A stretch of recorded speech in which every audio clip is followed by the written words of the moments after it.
Assalamualaikum warahmatullahi wabarakatuh. Selamat malam pemirsa. Anda menyaksikan Perempuan Bicara. Bergabung lagi bersama saya Maria Assegaf. Kita tahu bersama ya pemirsa, kemarin ada sebuah rumah yang kemudian dijadikan sebuah lokasi pesta privat berbikini di wilayah Depok, Jawa Barat yang menjadi sorotan. Pasalnya pihak kepolisian kemudian melakukan penggerebekan, menemukan juga sejumlah miras, sejumlah alat kontrasepsi.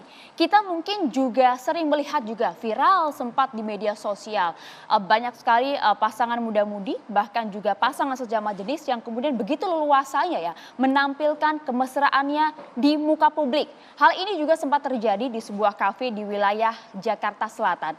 Pertanyaannya adalah apa yang terjadi dengan muda-mudi kita di negeri ini? Mengapa kemudian mereka bisa begitu mudahnya ya melanggar etika, melanggar norma sosial, bahkan juga melanggar hukum. Nah, kita akan bahas hal ini, kita akan berbincang bersama dengan sejumlah narasumber. Kita sapa terlebih dahulu ada Ustazah Yati Priyati. Assalamualaikum, selamat malam Ustazah. Salam Mbak Maria, Masya Allah. Terima kasih sudah diundang, Masya Allah. Terima kasih Ustazah. Dan juga di sampingnya ini sudah ada Mbak Baby Jim Aditya, psikolog kita. Selamat malam Mbak Baby. Selamat malam Maria, terima kasih. Iya, dan juga kita sapa juga ada praktisi kepolisian, ada Brigjen Pol Purnawiran Suwari.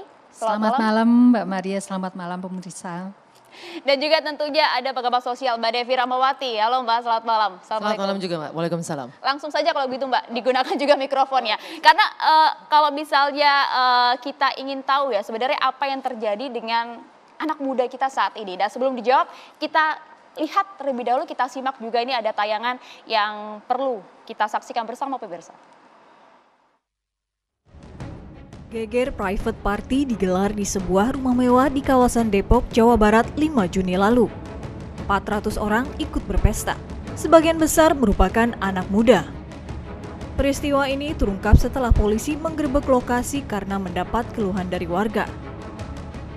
Barang bukti minuman keras dan 10 kotak alat kontrasepsi berhasil disita. Setiap orang dikenakan harga Rp300.000 hingga Rp8 juta untuk bisa ikut pesta. Pengelola rumah merasa tertipu oleh penyelenggara acara karena mengaku dari kampus dan menyewa untuk acara ulang tahun. Beberapa pria yang diduga pasangan sesama jenis menampilkan kemesraan di salah satu kafe di wilayah Jakarta Selatan. Aksi ini tersebar melalui sebuah video di media sosial pada 3 Juni lalu. Pada akhir 2021, pelaku yang sama juga melakukan aksi tak pantas di tempat yang sama. Pemilik kafe membantah kafenya menjadi tempat untuk pasangan sesama jenis berkumpul. Private party di Depok, Jawa Barat bukan kali pertama terjadi. Aksi kemesraan pasangan sesama jenis tidak perlu lagi bersembunyi. Akankah masyarakat siap dengan realitas ini? Iya, kita lanjutkan Mbak Devi. Tadi kita sudah simak bersama. Ini sebenarnya fenomena apa? Apakah ini juga hal yang sudah bisa dikatakan biasa kita lihat di negeri ini? Pertama yang perlu saya sampaikan dari tahun 81 sudah ada, artinya 41 tahun yang lalu sudah ada penelitian-penelitian yang menunjukkan pengaruh media terhadap pikiran dan perubahan perilaku anak-anak muda dalam konteks hubungan keintiman seperti tadi mendemonstrasikan perilaku seksual ataupun tadi party-party seperti itu. Kita tahu bicara party bahasanya sudah bahasa Inggris gitu ya. Lalu kemudian menggunakan pakaian dan sebagainya yang jelas bukan budaya kita. Artinya ini jelas merupakan satu model fotokopi yang dilakukan oleh anak-anak muda kita yang dia lihat dari media. Kenapa kemudian anak-anak muda yang melakukan? Jelas mereka adalah entitas yang paling punya banyak waktu kesempatan untuk mengkonsumsi apapun yang ada di media. Nah persoalannya sekarang media semakin tidak terkontrol karena sifatnya sudah sangat pribadi. Karena bentuknya adalah gawai yang 24 jam anak-anak kita itu mengkonsumsi hal tersebut. Sehingga kemudian mereka melakukan fotokopi tadi. Yang kedua terkait dengan aksi demonstrasi. Ini persoalan adab. Kenapa? Ada sebuah studi tahun 2015 yang menunjukkan dari 168 negara ada 84-nya yang bahkan memiliki alat hukum bagi orang-orang yang mendemonstrasikan hal-hal yang dianggap tidak beradab di negara mereka. Kalau anak-anak tadi melakukan ini di negara yang sisa dari 84 tadi silahkan.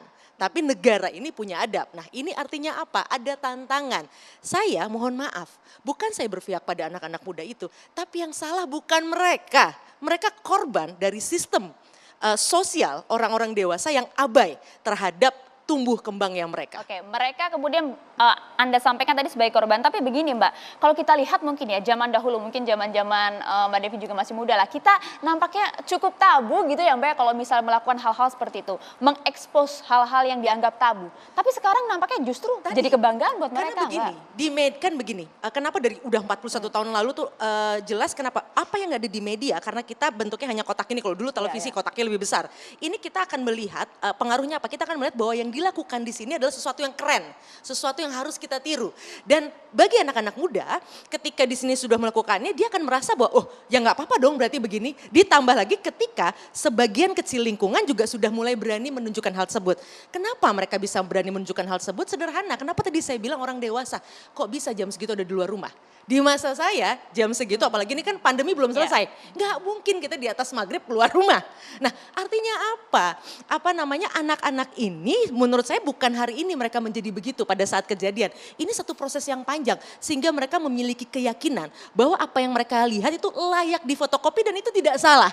Nah anak muda, karena nanti beliau yang lebih mafhum, anak muda itu secara fisik kan memang tubuhnya belum sempurna sehingga kemampuan mereka untuk mengambil keputusan juga masih sangat lemah. Di situ peran orang dewasa untuk sering ngobrol. Persoalannya orang-orang dewasa juga sekarang terjerat pada pesona media sosial yang akhirnya mohon maaf abai, dan itu bisa jadi kritik buat saya sendiri sebagai orang tua. Ya, keterbukaan akses informasi, lingkungan juga nampaknya sekarang sistemnya sudah bergeser ya dari yang sebelumnya.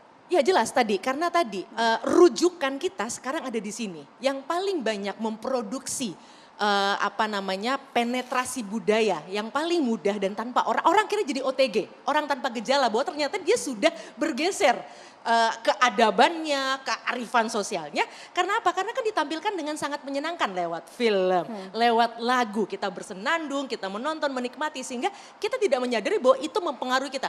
Bahkan orang dewasa sekalipun, bayangkan kalau itu anak-anak. Jadi tanda kutip tidak heran kalau perilaku ini muncul, dan ini kebetulan menurut hemat saya, kebetulan aja ketahuan. Dan bicara perilaku, perubahan perilaku, media televisi di masa lalu juga sudah banyak riset yang menunjukkan itu. Tidak heran, bahkan 20 tahun lalu saja Indonesia sudah ada penelitian-penelitian seks bebas, sudah menjadi bagian dari kehidupan anak-anak muda kita. Salah satunya adalah konsumsi media menurut hemat saya. Oke.